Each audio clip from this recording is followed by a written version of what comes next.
नाचेला कागा अगनवा में, नाचेला कागा अगनवा में, अगनवा में शिव गुरु वही है फगुनवा में।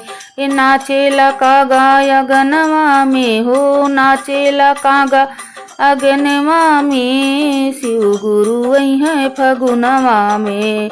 सोने के लोटा में गंगा का पानी, गंगा का पानी हो गंगा का पानी, सोने के लोटा में गंगा का पानी, गंगा के पानी हो गंगा के पानी। चरण पखारब फगुनवा में, फगुनवा में हो फगुनवा में, आ शिव गुरु वही है फगुनवा में।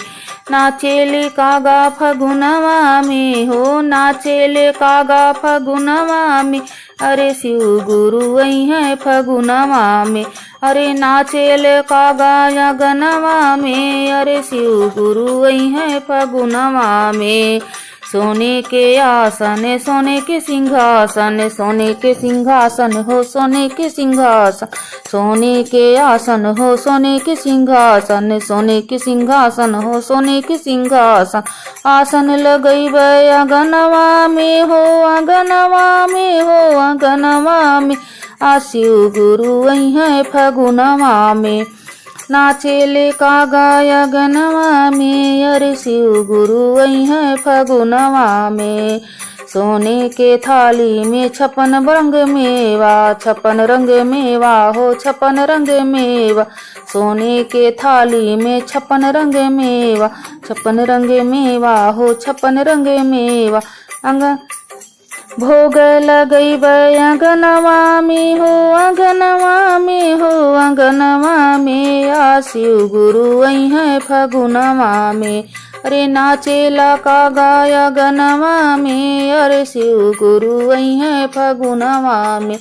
अरे नाचेले कागा अगनवा में, अरे शिव गुरु वही है फगुनवा में। भोले के मंदिर पे भक्तों की भीड़ है, भक्तों की भीड़ है, भक्तों की भीड़। शिव गुरु के मंदिर पे भक्तों की भीड़ है, भक्तों की भीड़ है, भक्तों की भीड़। अरे भजन सुनैबै अगनवा में, आया अगनवा में हो अगनवा में, अरे शिव गुरु वही है फगुनवा में। अरे शिव गुरु वही है फगुनवा में, हाँ शिव गुरु वही है फगुनवा में। नाचेले कागा अगनवा में, अरे शिव गुरु वही है फगुनवा में। अरे नाचेला कागा अगनवा में, अरे शिव गुरु वही है फगुनवा में।